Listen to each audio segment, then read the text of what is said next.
Welcome to the Driven Moms Answering Adversity interview series, stories of success through setbacks from Mom Elevated.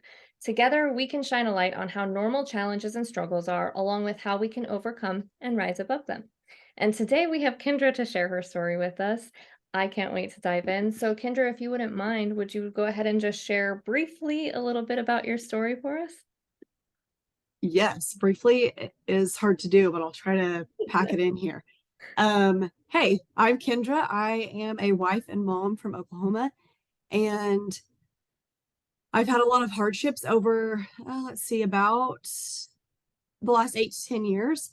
I've been an entrepreneur in the freelancing world for about the last 3 to 4 years, and a lot has happened within that last year, or these last like 3 to 4 years as well. So, tackling a business of my own, along with personal hardships, is something that I have learned that I need to navigate better and leverage the storm that I'm in. And that is actually now like what I help coaching other female entrepreneurs doing. Some of those hardships, and I will try to do this briefly, but I don't want it to be like a Debbie Downer. But since I'm going to do it briefly, hopefully it doesn't come across that way. But so my husband and I went through a few years of infertility. We've gone through a couple of miscarriages. We've gone through marriage issues, and I'm now dealing with cancer. Like I was telling you, I have my third surgery coming up in about a month for thyroid cancer. This beautiful mic is here for if and when my voice goes out, like it did the last surgery. Hopefully, people will still be able to hear me on my coaching calls. So I have been able to work through those. I am a faith-filled person, and I do believe that God equipped me through those challenges to be able to now help others go through their hardships, not feeling like they're alone, which I know you and I talked about a lot. Like that is so like where I'm passionate about, like core values. I do not want people to feel like they're alone in any part of their journey. And that is one of my biggest missions, to make sure that no one feels like they are alone.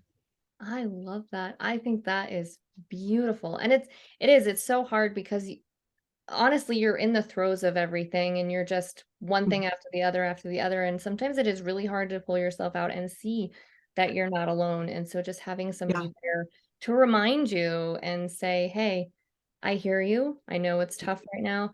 That can be such a big difference to how you get through it, really, honestly. absolutely.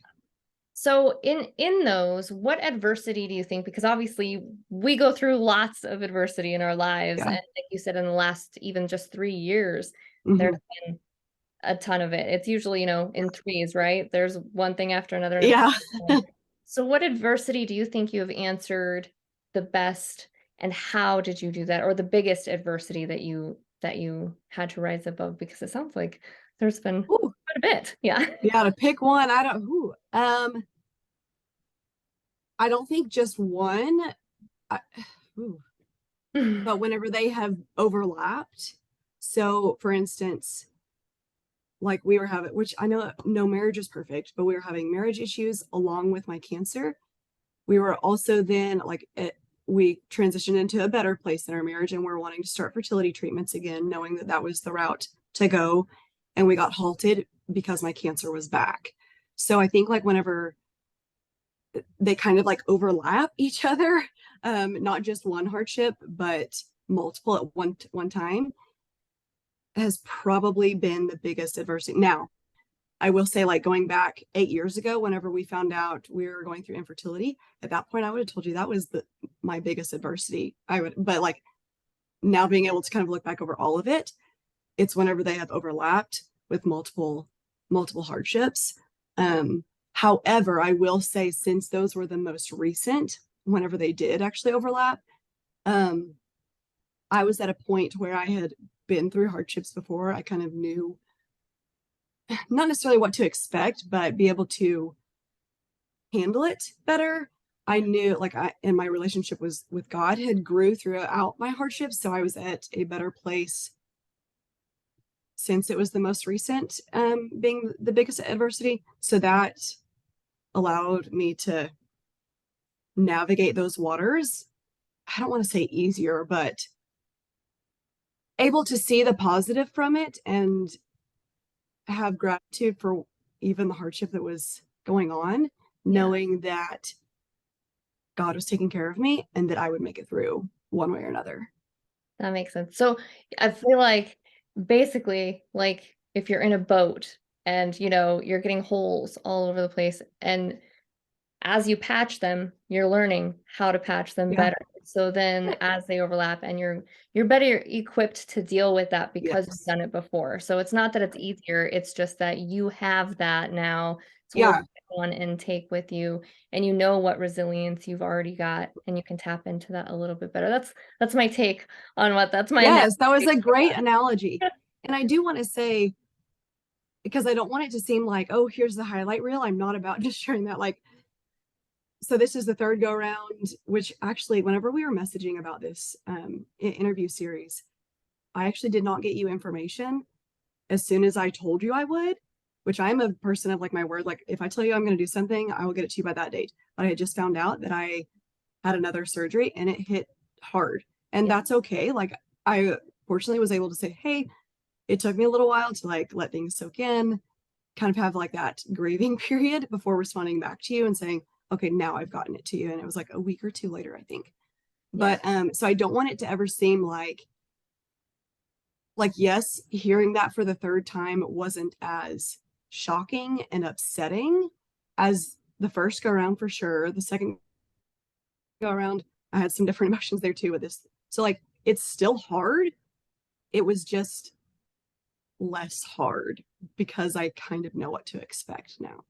If that And makes sense. and you know how much space to give yourself to allow for that Right. grief. Like you did Yeah. give yourself that week before responding. You're like, no, Right. it's not the right time. I need a Yeah. minute. And I think that's beautiful. And also, again, I never would have known if you wouldn't have said anything. I just Yeah. thought, life gets busy. Yeah. And so hearing that is like, that is beautiful to me that you even got back to me at all. That's speaks to your It was on my calendar, but whenever I got the news, I was like, okay, some of these are getting moved to later, and that's yeah. okay. Like, I just needed the space to Yeah. feel the feelings. And yeah, I never want it to be like, oh, like I'm happy go lucky and these hardships are just coming my way. And I'm like, yeah, let's go. No, like that, like it is still hard. Yeah. It sucks. Like, but there is a way to be able to like leverage the storm that you're in Yeah. to continue moving forward, whether that's business growth, personal growth, faith growth, like whatever that is.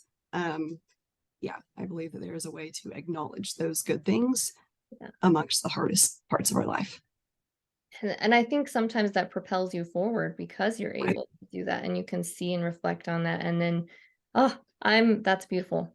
So in that kind of sense, then, what do you think it is about entrepreneurs themselves? Like, we're definitely a unique group of people. What do you think it is about entrepreneurs that makes us continue on through those challenges without giving up or just being like, you know what, I'm just going to go take the easy route, because it is not Yeah. easy to be an entrepreneur, but it's an added stressor during times Yes. like that, or the trials and tribulations you are going through personally or in other aspects.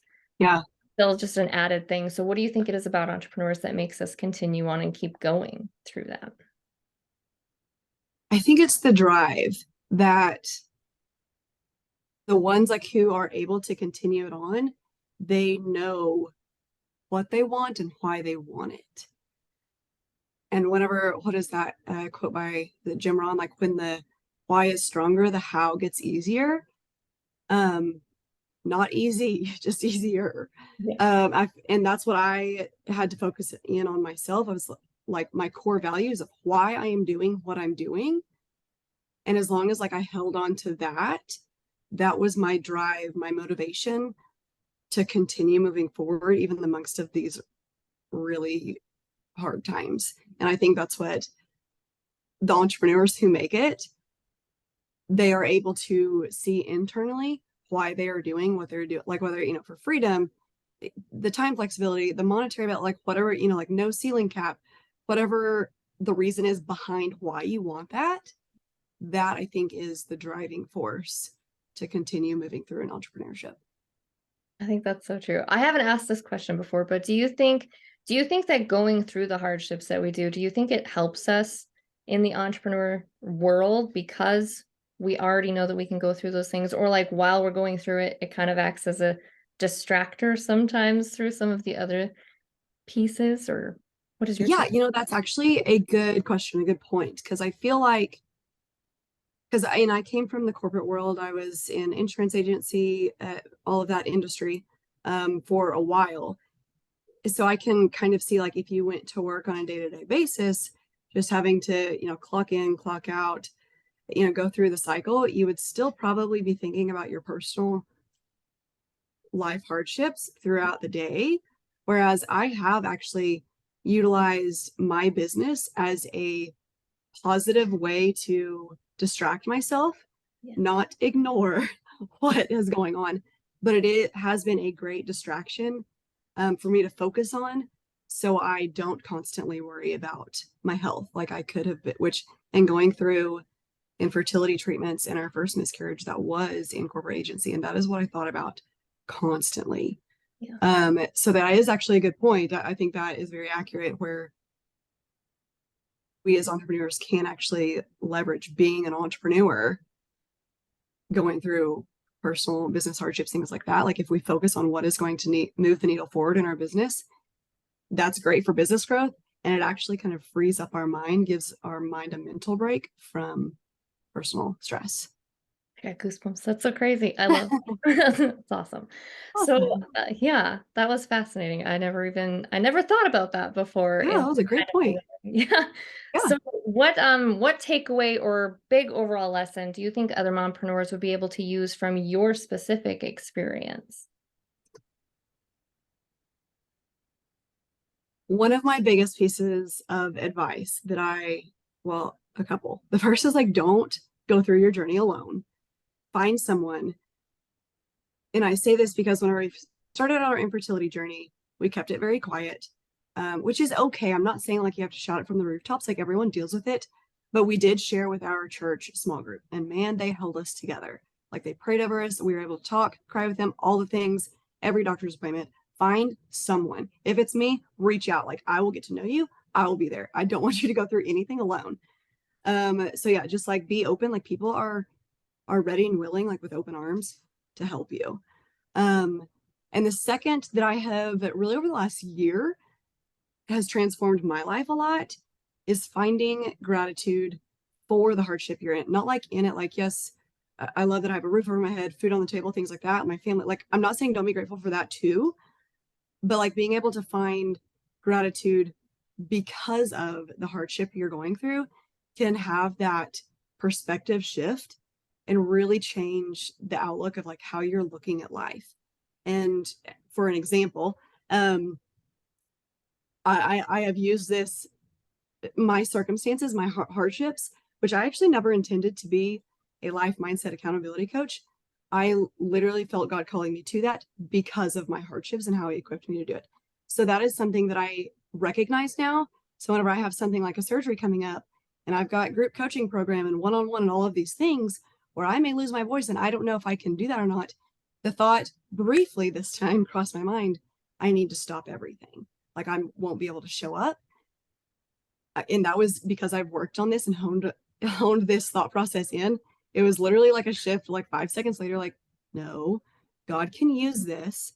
And I know I am grateful that He will use this next surgery to use me as an example of how you can move through a hardship, without it halting your entire life. Now, I'm not saying like I'm not going to be down the week of surgery, but actually, like, and I was grateful for, I have a business coach that comes into my group coaching program, and she actually leads the call every third week. And so I was able to schedule my surgery. Like that happens to fall in that same week.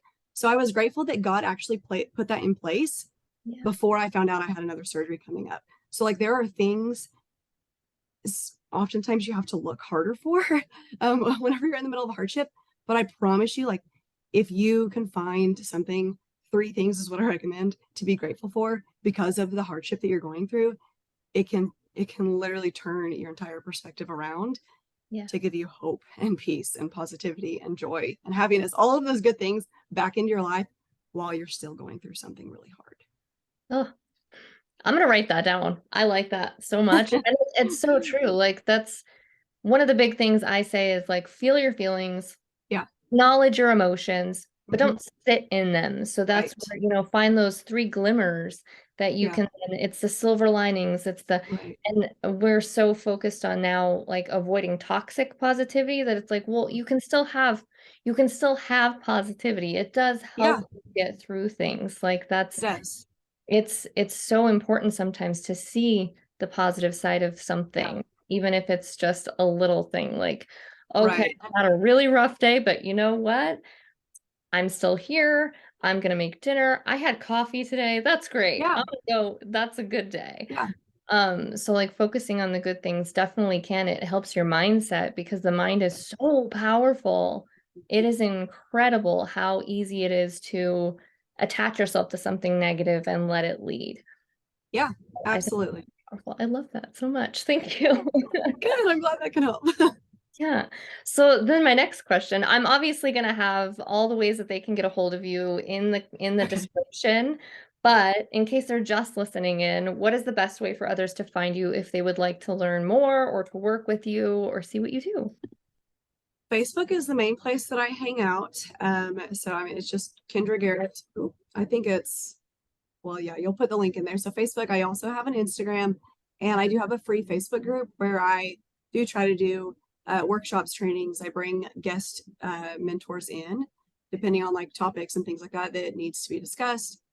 We do book club, just fun things in there, connections, because I love, like, again, like that is a big thing. I don't want people to feel alone. So we connect, we support, we encourage all of the things in that free Facebook group. Beautiful. Oh, thank you so much. I am so grateful that I was able to have you on as a guest. Thank you for making the time and the space for it. And I'm Absolutely. glad we were Thank you able. for having me. I appreciate it. I love doing I love doing these things. I Me appreciate too. it. It's been so much fun. And again, thank you for joining us. And for everybody out there, obviously, Kendra's story is so inspirational, and her willingness to be open about it and share it is just not only appreciated, but very much needed in this space. In the mom entrepreneur world, it can be very isolating, but hearing other people's stories and connecting with them is very transformational for me, at least. I hope it is for everybody else as well. So, for everybody out there facing your own adversity, know that you're not alone. That is why we do this. That is obviously why Kendra does what she does. And when you need an extra hand or a mind for brainstorming during your mompreneur journey, we would love to work with you as well through the Mom Elevated Society. You'll find monthly check-ins for goal setting and assessing, and so much more for both your business and your mom life. Until next time, everybody, keep shooting for the stars.